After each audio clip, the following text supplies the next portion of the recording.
Good morning. My name is Reverend Kylie Renner, and on behalf of the entire One Spiritual Center community, I want to welcome you here today.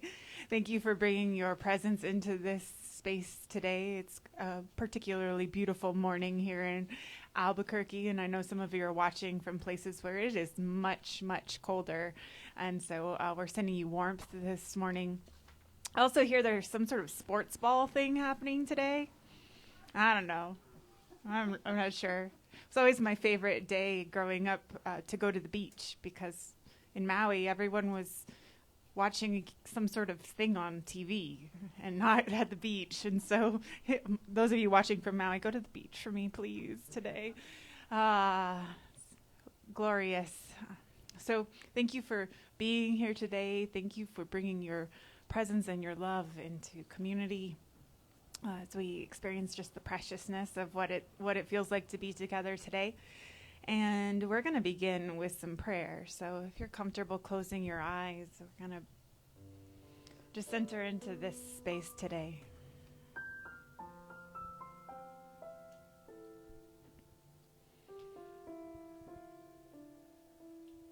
As we bring ourselves present to what it feels like to be alive today, I recognize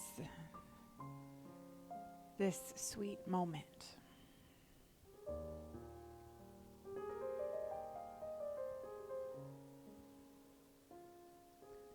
Feeling what it feels like to remember how precious it is that we get to be here, that we get to be together, that we get to feel and to experience and to wonder. And I just recognize the power and the presence operating through all of that which is moving us today, that which drew us together in community and that which is pulling us into deeper transformation. And I just recognize the power and the presence of the One available fully here and now. So whatever it is that we need today, I just recognize that it comes easily and powerfully and beautifully. It just bubbles to the surface. Whatever we need to hear or feel or see or know, I just know that it is right here for our greater good and for the greater good of life itself. So I just lean into the beauty of this day. And I let it be. And so it is.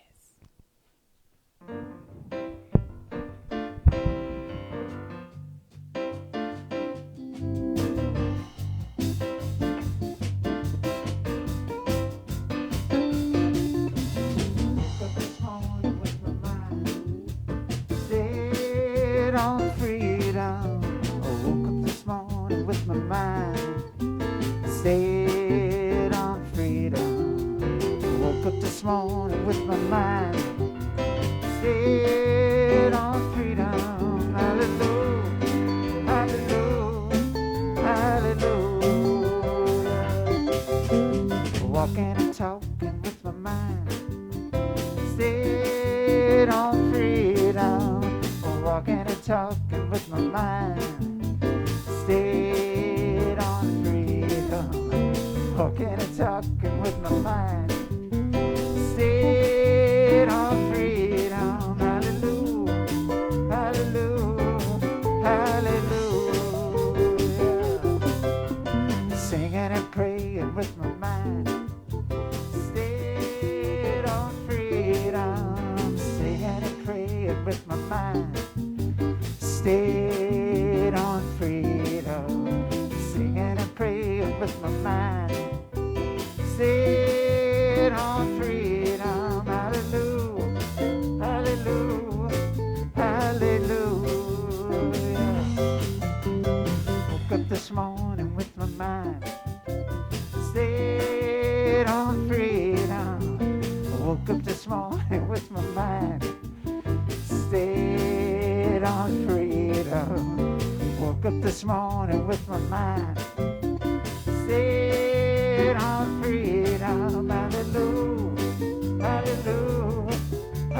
hallelujah, hallelujah, hallelujah, hallelujah.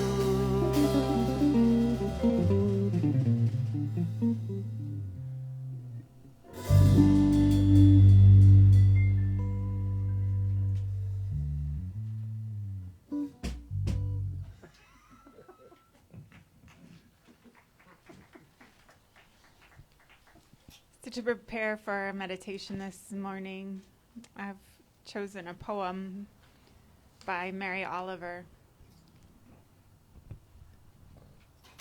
And clips. There goes the clip. So it's entitled When Death Comes.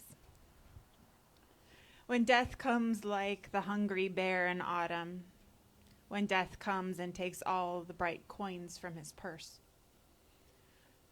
to buy me and snaps the purse shut, when death comes like the measles pox, when death comes like an iceberg between the shoulder blades, I want to step through the door full of curiosity, wondering what it's going to be like, that cottage of darkness. And therefore I look upon everything as a brotherhood and a sisterhood. And I look upon time as no more than an idea. And I consider eternity as another possibility. And I think of each as life as a flower, as common as a field daisy and as singular. And each name a comfortable music in the mouth, tending as all music does toward silence. And each body a lion of courage and something precious to the earth.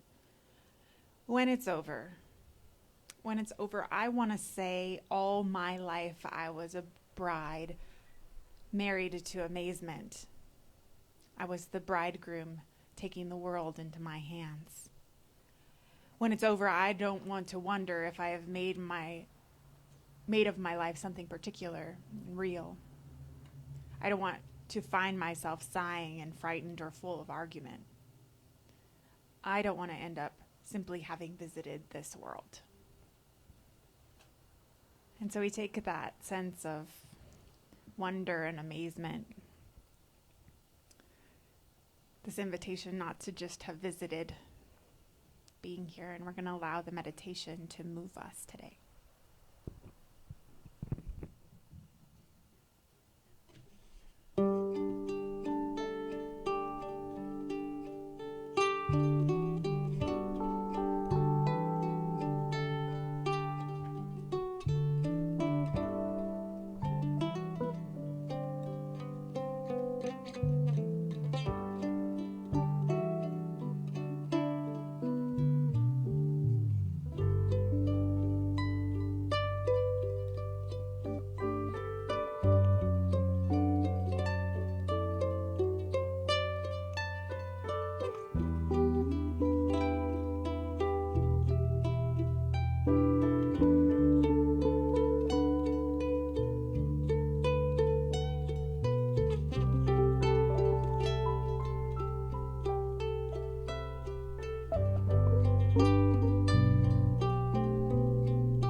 This is a tune made famous by Wes Montgomery called Unit 7.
Very much.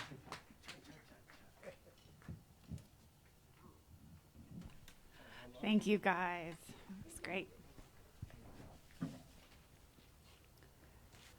So over the last few weeks, we've made significant progress on some projects around here. And it's caused us to, over the last few days, be able to create some order in our world that wasn't there. So I don't know if any of you are good at this, but I am particularly good at living in chaos, which is part of why it's been okay to be able to live in a construction zone for most of my marriage.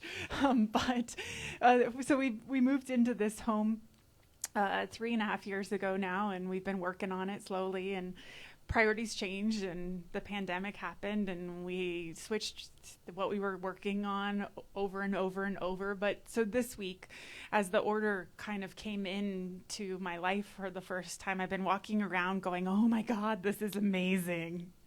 And I kept saying, this is amazing. And we keep looking at each other going, oh my God, this is amazing. And it's so interesting to be in that state of just the little things that you just take for granted. And it's silly, right? Some of them are big and some of them are little. But really this feeling of, wow, I'm going to look around my world and be amazed.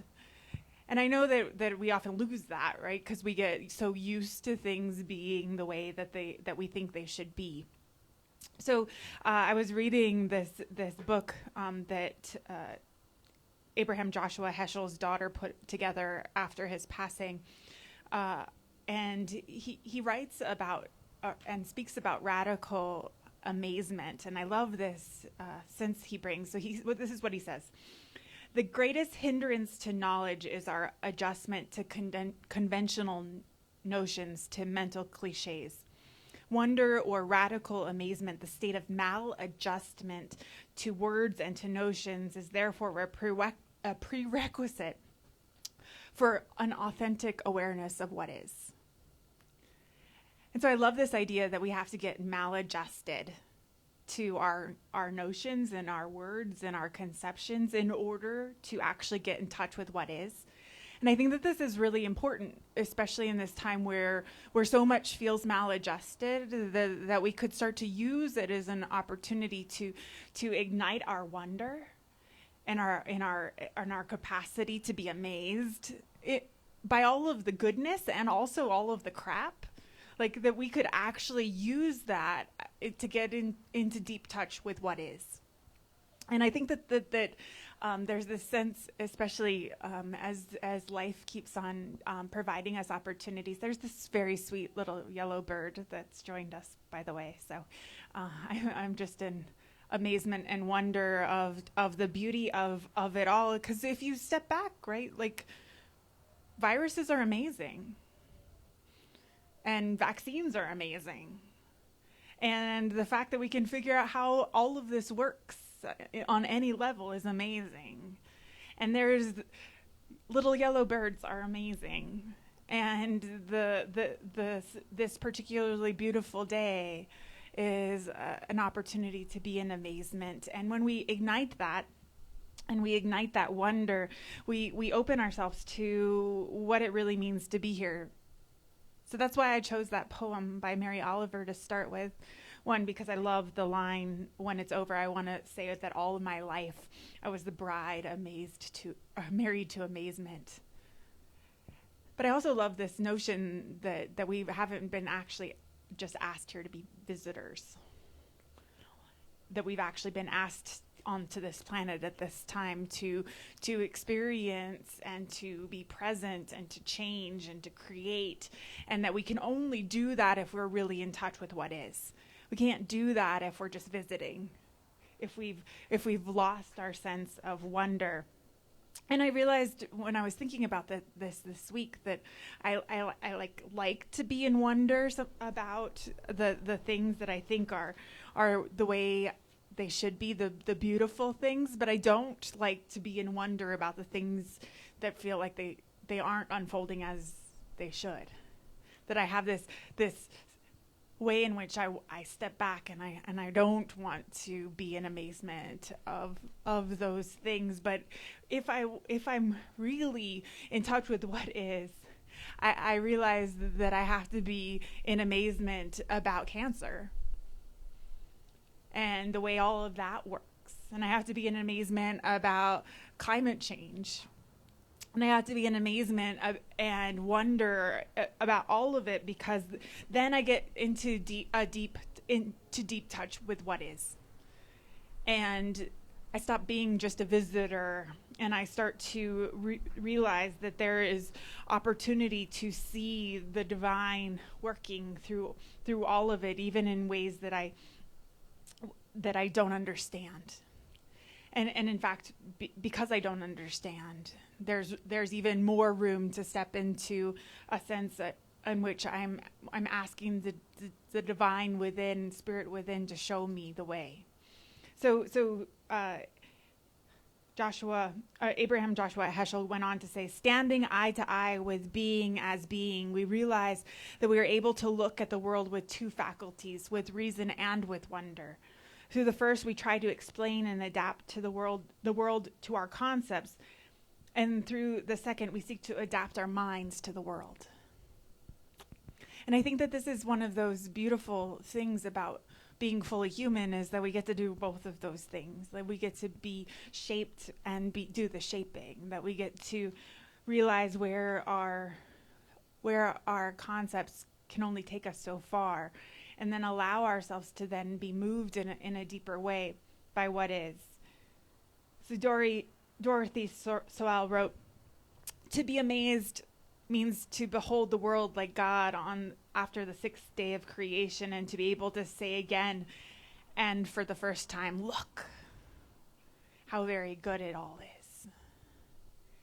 And I just realized that there's this space inside of us, all of us, that's asking us to kind of step back and marvel at creation, marvel at all of the bigness that we've been called into, and to really look at the places where we started to take for granted, right? Because we become so immune to some of the ways that our ancestors would marvel at. So, I broke my phone and then fixed it. Last week I told you about that, but it made me spend some time thinking about the fact that even 20 years ago, the idea that a phone could do what it does and be relied on and carried with us and all of those things was so foreign. So I was actually reading a book this week about that was during the age where they were just starting to be able to do wireless telegraphs, and the wonder that was in everyone around talking about what amazing things that were one day going to be able to happen because radio. And I was just once again just moved to that place about all of the things to just wonder at, like all of the ways, on a daily basis, that we have these this space to wonder. And so one of my favorite spiritual teachers is a Catholic priest named Edward Hayes, and he says that the challenge of the saints of the 21st century is to begin to comprehend the sacred in the 10,000 things of the world, to reverence what we have come to view as ordinary and devoid of spirit. And I think that this is one of those places where, especially in challenging times, where it feels like everything kind of becomes out of proportion, or things are not being able to be seen clearly, that a lot of things we lose our reverence for a lot of things. We lose our reverence because we start to see them as ordinary or devoid of spirit, or just so challenging and mundane that we forget that there is sacredness in them. And so one of the ways that Edward talks about this is he talks about that one of his favorite names for God is surprise, and how much we've lost our capacity to be surprised. especially when we feel overloaded, is something I've been experiencing a lot. Like that, like there's this sense of like, because we've been inundated for so long with so many challenging things and so many ways we've been asked to adjust ourselves, that it's kind of like we've lost our capacity to be surprised, you know. And I was reading an article talking about how difficult comedy writing has been for the last few years, especially because no one could have made any of this up, right? Like it was a joke already. So how do you make a comedy about that? And it's like the sense in which we lost this, we become so inundated, we lost the capacity to remember that sense of surprise and wonder at the beauty and the power of all of it. But so what they say is that surprise doesn't make us automatically alive. Aliveness is a matter of give and take of response. If we allow surprise merely to baffle us, it will stunt us and stunt our growth. Instead, every surprise is a challenge to trust in life and so to grow. Surprise is a seed. Gratefulness sprouts when we rise to the challenge of surprise. The great ones in the realm of spirit are so intensely alive because they are so deeply grateful. And so I realized that in the midst of this challenge that we are experiencing together, that's experiencing some shifts right now, as many are getting vaccinated, thank goodness, by the way. So I do a little dance every time I hear about someone else I know having been vaccinated. I just realized that there's this sense in which as we open ourselves to really being transformed by this experience, that there's this opportunity to take that seed that doesn't stun us or stunt our growth, just being baffled, but actually opens us to a deeper level of trust. And I love that idea that surprise requires a level of trust, because we have to be willing to trust what's going to show up. We have to be willing to trust what happens. And there's this sense in which if we are willing to allow that experience of surprise to move us, we can realize that we really get what we're paying attention to. And that we have this space inside of ourselves that is moved by what we're willing to allow ourselves to have the capacity to experience. And if we're not willing to be surprised, if we're not willing to be in a sense of wonder, then we actually are stunting ourselves, and we're stunting our own growth, because we are so constrained by our conceptions of what life is supposed to be. So Alice Walker gave the advice that we should expect nothing and live frugally on surprise. And I think that's such great advice, especially for challenging times, is that we stop expecting that it's going to look how we think it's going to look, or unfold out as we think it should, and instead start to live on surprise. That we start to live on the opportunity to be surprised over and over and over again. And we have this capacity to do that, right?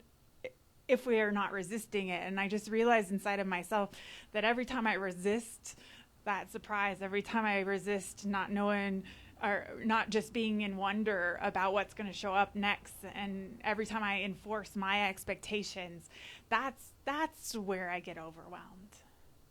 That's where I start to experience the like, this is all too much. I don't get that when I'm in this sense of wonder, that where there's this capacity to adapt and to remember just the amazing capacity that we have to heal and to change. And anytime I feel like I need to remember that, I remember that there are 35 million digestive glands in my stomach alone. 35 million. And they're all required to digest a strawberry. wow. Right? There's this capacity we have to just remember and be surprised and allow that to bring us to life. And I hope that there's an invitation in this to maybe shift some of the ways in which we've been holding on to everything that's been going on. Because I know that for me, the grief portion of it and the being like scared for all of these people I care about and for the well-being of people, like that has caused me to shut down some of my wonder, some of my ability to be surprised, some of the joy that comes from just being able to experience like the magnitude of the beauty that is available. And that there's this space in which I'm interested in rekindling a sense of the preciousness of being here and the amazing wonder we get to bring if we are willing to be surprised. So I'm going to ask the band to come on up because we're going to sing into our prayer today, and maybe there's a space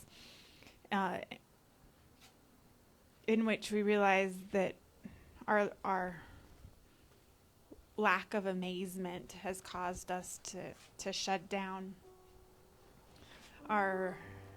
some of the amazing good and beauty that we're capable of opening to. And I just am going to invite us to see if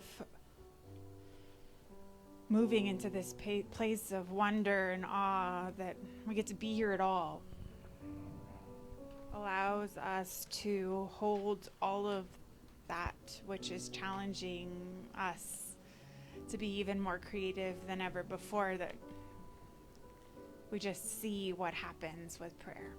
So please join me as we sing into our prayer.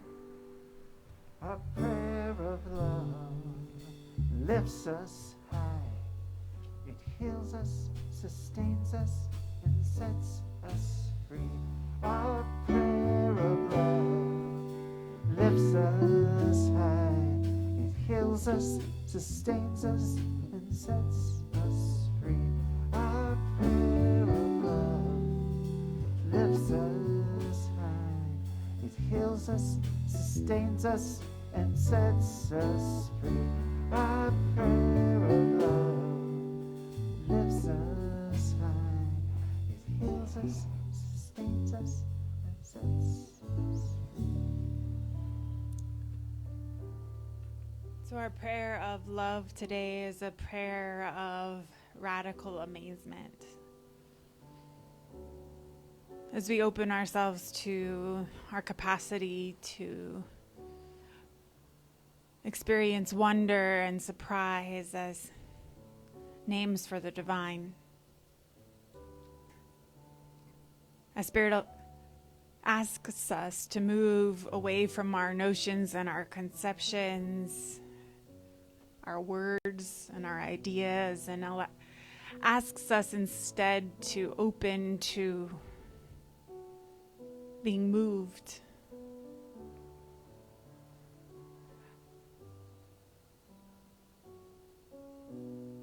Moved by a wisdom that is inside of us that can see things as they really are.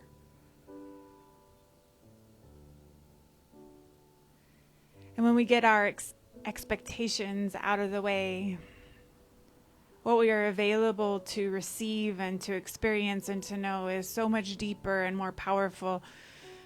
And we cannot help but be transformed by it. We cannot help but find a deep peace and joy right there. Even in the things that amaze us because they feel like they're contrary to what we wish to be going on. We're able to find deep peace and trust because of our willingness to recognize that seed of surprise grows our capacity to be present to what it really feels like to be alive here. To really understand what we're here to do and to know and to be.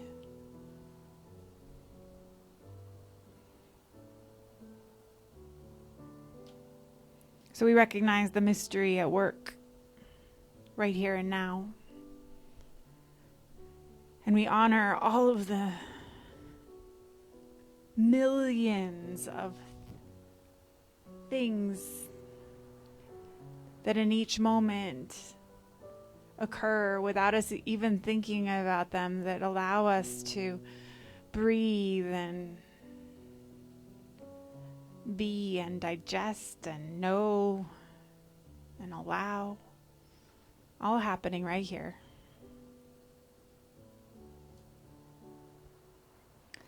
And I know that this is spirit at work. I know that this is the way the divine mystery works. And when we bring our attention there, we can't help but just be completely amazed that we have this opportunity to be here.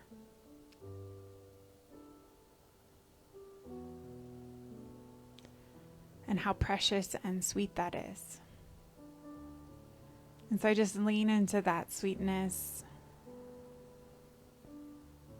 I lean into those bigger questions. And I take the eyes of wonder and I let them heal.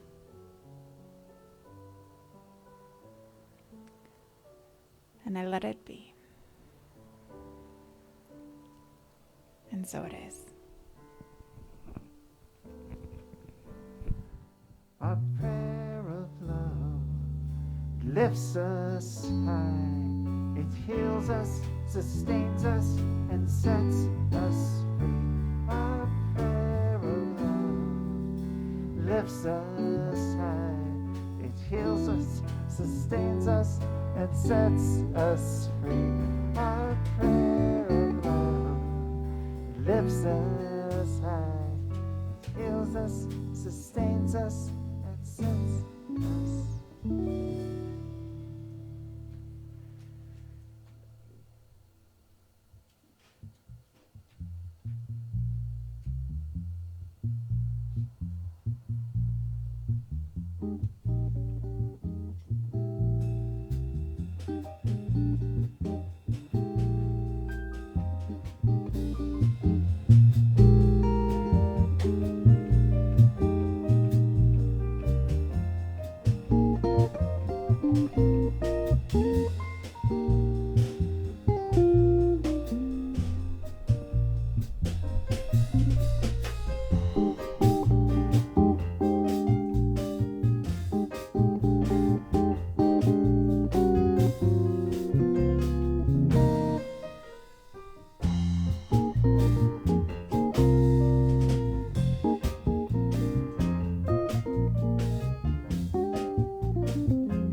Thank you guys, and thank you to all of you for continuing to love and support this community. And thank you for watching online. If you were there, we appreciate your donations. And so if you're interested in leaving a donation here, there's baskets in the trees, or there is a spot on our website, onespiritualcenter.org, where you can make a donation there. And I also, because I'm going to embarrass someone. I wonder who. So tomorrow happens to be my most amazing husband's 40th birthday. Yeah. So I hear there's cake, but I would love it if we would sing happy birthday to him. Please join me.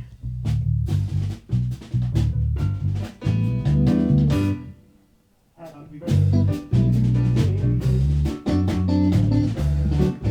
to you. Birthday, December. Happy birthday to you. It's amazing that you got that old. I get to tease him because for the next 40 days, he's older than me. 41 days, something like that. So I am certainly happy you were born. I love you, honey. So stick around for cake if you're interested. And thank you for being here. Please take bagels. Please take bagels. And let us sing.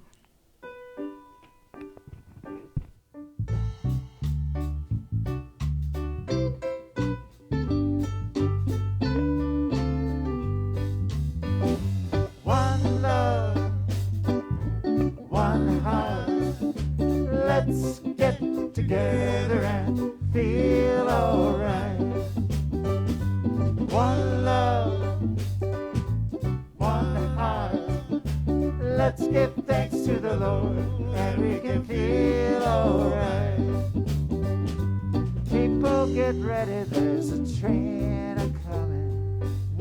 You don't need no baggage, you just get on board. All you need is faith, hear that diesel humming. Don't need no tickets, you just thank the Lord. One love, one heart. Let's get together and feel alright. One Let's give thanks to the Lord and we can feel alright. People get ready for the train to Jordan, picking up passengers from coast to coast. Faith is the key, open the doors and board on. There's room for all that love the most. One love, one heart. Let's get together and feel alright. One love, one heart. Let's give thanks to the Lord and we can feel alright. Let's get together and feel alright. And we have one last blessing to sing to one another.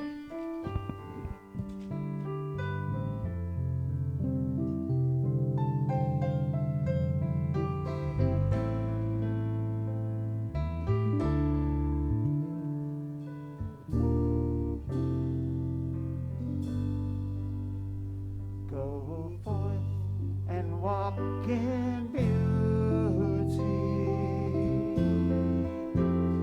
and know that we are one.